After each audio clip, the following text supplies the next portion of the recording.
দিন যদি আর নাও আসি, কথাটা মনে রাখছেন। আপনি যদি সারা জীবন নফল করেন, সারা জীবন সুন্নত আদায় করেন, সারা জীবনের নফল দিয়া সুন্নত দিয়া একটা ফরজ সাজদার সমান হবে না, ঠিক কিনা? কথা কি বুঝছেন? সারা জীবনের নফল নামাজ দিয়া একটা ফরজ নামাজের সমান হইতো না। কথা যে একটা মনে পড়ছে, এটা কি কইলি কা? নোয়াখালীর হুজুর এসে ওয়াজ করতো। কোন জায়গা? তারার আবার বুদ্ধি বেশি, তারা ডাবের পানি খায় তো বেশি, তারার বুদ্ধিও বেশি নোয়াখালী তারা। আমিও গেছি, গিয়েও দেখছি যে কয়দিন ডাবের পানি খেয়েছি, আমারও বুদ্ধি বাইরে যেতে হচ্ছে।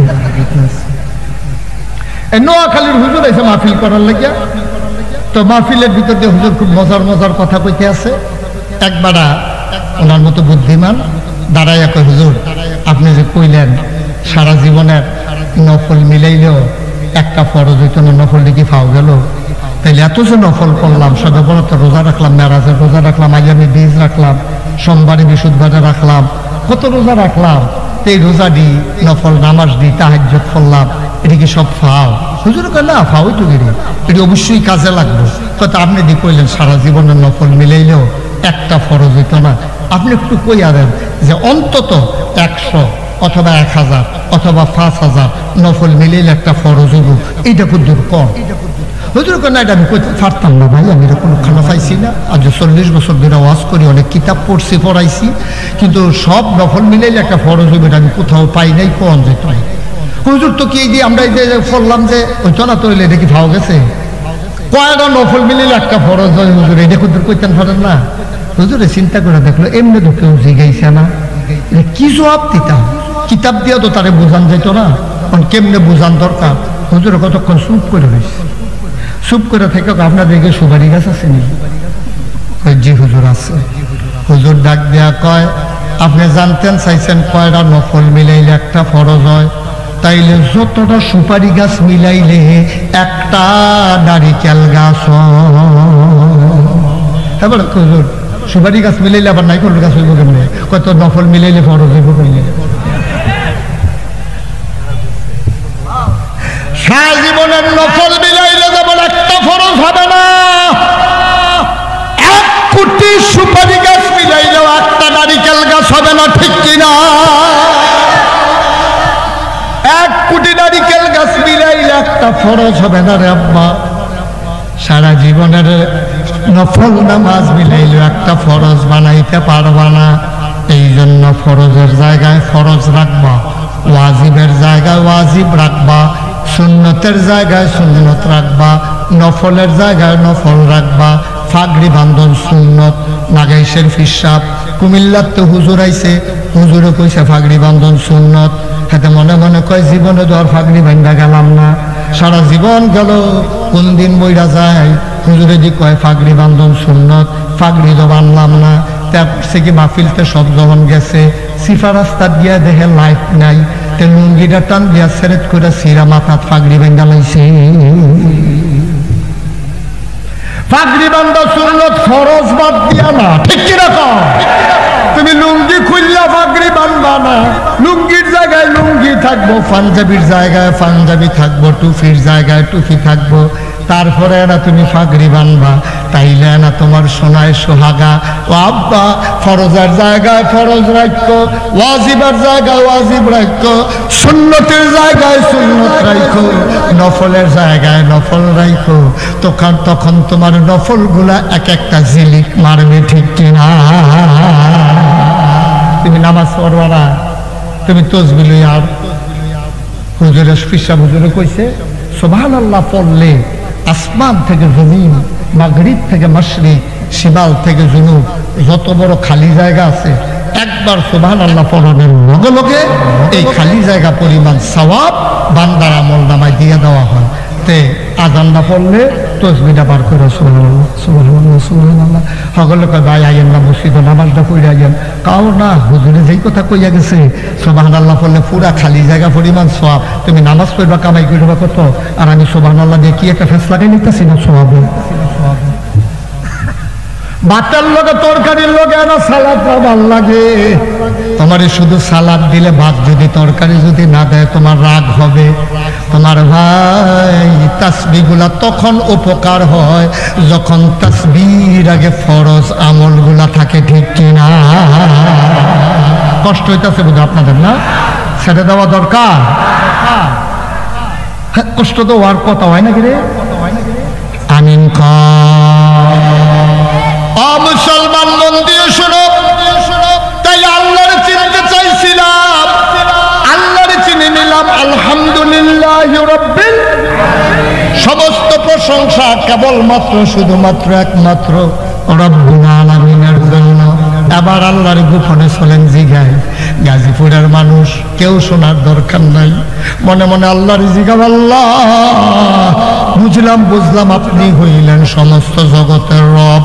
আমরা যে নবী পাঠাইছেন, নবী কি জিনিস আমরা একটু বুঝাইয়া কন। আল্লাহ তো কয় কোরআন পড়ো না, কোরআন বুঝো না। কোরআনের ভিতরে সব বলে দিছি। আমি কোরআন খুললাম, কোরআন পরে দেখে আল্লাহ কয় কোরআনে ঢোকার আগে মারদুদ শয়তান থেকে ফানাহ চাই, যিনি রহমান রোজগার করে। আর তুমি বিরাট মিছিল বের করে তোমার পীর সাহেবরে গাড়ির উপরে উঠাইয়া গলার ভিতরে মালা দিয়া তুমি পীর সাহেবরে নিয়ে ঘুরো। যদি নবীর আগমনে তুমি খুশি হয়ে থাকো, তোমার পীর সাহেবকে গাড়ি উঠানোর কোনো অধিকার নাই। তুমিও হাঁটবা, পীর সাহেব হাঁটবে, ঠিক কিনা কও? তুমি ফুসাবরে নিয়ে সুডাউন দিতে আসো, পীর সাহেবের গাড়ি বইয়া রয়েছে আর সবাই মিল্লা হুজুরে লইয়া বাজে দিয়ে আটতে আছে। তো তুমি না নবীর আগমনে খুশি হয়েছো, তো নবী তো তোমারও পীর সাহেব, ঠিক কিনা কও? কত বড় বেয়াদবি, কত বড় বেয়াদবি, কে বুঝাবে? ছিলেন নাম নবীর আশেক না।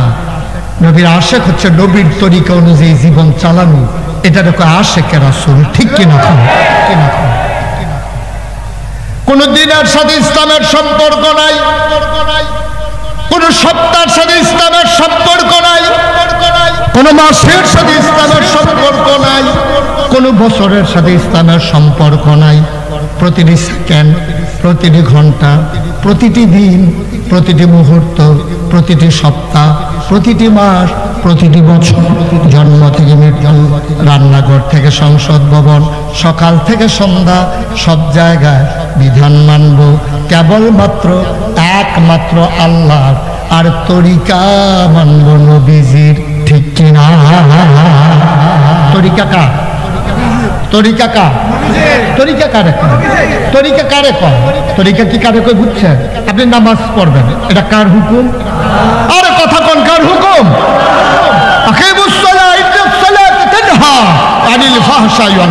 তুমি নামাজ পড়ো, নামাজ তোমাকে মন্দ কাজ, খারাপ কাজ থেকে ফিরাই রাখবে। এই কথা কি মুশতাক ফয়জিন না আল্লাহ? কিন্তু নামাজ পড়ার কথা বলছে আল্লাহ, কেমনে পড়বে এটা তো আল্লাহ বলে দেন না। জায়গায় জায়গায় বলছে অল কওমা রাকিন ওয়াসজুদু মা সাজিদিন, কিন্তু এইভাবে আলগি দেওয়ান লাগবো, নাবির নিচে বান্ধন লাগবো, তারপরে সানা ফরন লাগবো, সূরা ফাতিহা ফরন লাগবে। এটি পাইলেন কই আপনি? কোরআন শরীফের তো কোথাও নাই। তাইলে বিধান দিলেন আল্লাহ, বিধান দিছে কে? আর শিখাই দিছে, নমুনা শিখাই দিছে নবীজি। এর লেগে বিধান হইল আল্লাহর, আর তরিকা মানব নবীজির, ঠিক কিনা? আপনি যদি মনে করেন যে হুজুর নামাজ দাবি ফরনে লাগবো, তো একটা কাজ করি, আগে সাজদা দিয়া লাগে, পরে রুকু দেব, হবে? নামাজ হবে? কেন? এটা নবীর তরিকা অনুযায়ী হয় না।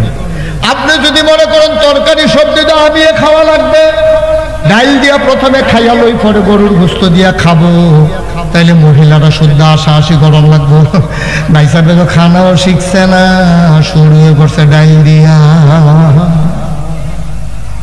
সহজ হিসাব। তাইলে বিধান মানবো কার? তরিকা মানবো কার?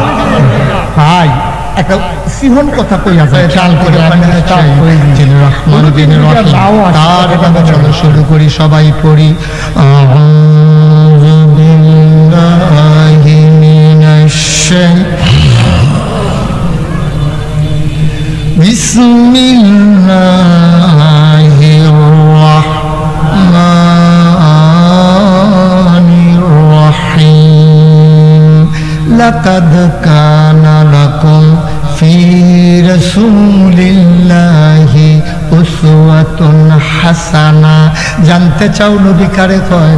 নবী হইল তোমার জন্য মডেল, তিনি হইলেন আদর্শ, তিনি হলেন আইডল, তিনি হলেন আইকন, তিনি হলেন নমুনা। আল্লাহ ডাক দিয়া কয় বান্দারে, ও বান্দা নবী জানতে চাও? তাইলে মন ভরে শুনে নাও, ওয়ামা আরসালনাকা ইল্লা রাহমাতাল লিল আলামিন। সুবহানাল্লাহ বলেন না?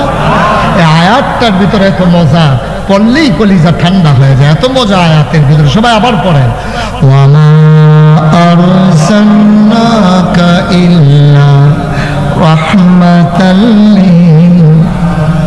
অর্থাৎ যত জায়গায় আমি আল্লাহ রব, খুব খেয়াল করেন, যত জায়গায় আমি আল্লাহ রব, তত জায়গায় আমার নবী রহমত।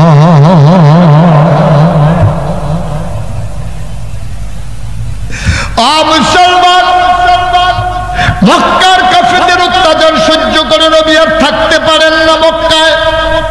তিনি রওনা দিলেন মদিনায়। তিনি সীমান্ত পার হয়ে 3 দিন সাউর গোয়ায় অপেক্ষা করে শত্রুদের চোখ ফাঁকি দিয়ে তিনি চলে গেলেন মদিনায়। পরের দিন সকালবেলা আব্দুর রহমান ইবনে আউফ, নবীর একজন আদরের সাহাবা, খুব মজার একজন মানুষ, চেহারা খুব সুন্দর। একবার একটা পাঞ্জাবি গায়ে দিলে দ্বিতীয়বার তিনি গায়ে দিতেন না ধোয়ার আগে। দামি পারফিউম তিনি ব্যবহার করতেন। তিনি হেঁটে গেলে মানুষ বুঝতো আব্দুর রহমান ভাই হেঁটে যায়। সকালবেলা আব্দুর রহমান নবীর ঘরের দরজায় দাঁড়ালেন, ঝাঁক দিলেন, আসসালাতু ওয়াসসালামু আলাইকা ইয়া রাসূলুল্লাহ। ভেতর থেকে একজন বের হয়ে কয়, কারে রাখেন? কয়, আমার নবী কই? কয়, নবী তো নাই। কয়, নবী গেছে কই? কয়, সকালবেলা কই আমরা উঠে দেখি নাই। সবাই উনি পেরেশান হয়ে গেলেন। আব্দুর রহমান হাউমাউ করে কাঁদতে শুরু করলেন। নবীর একটা নজর না দেখলে খাইতে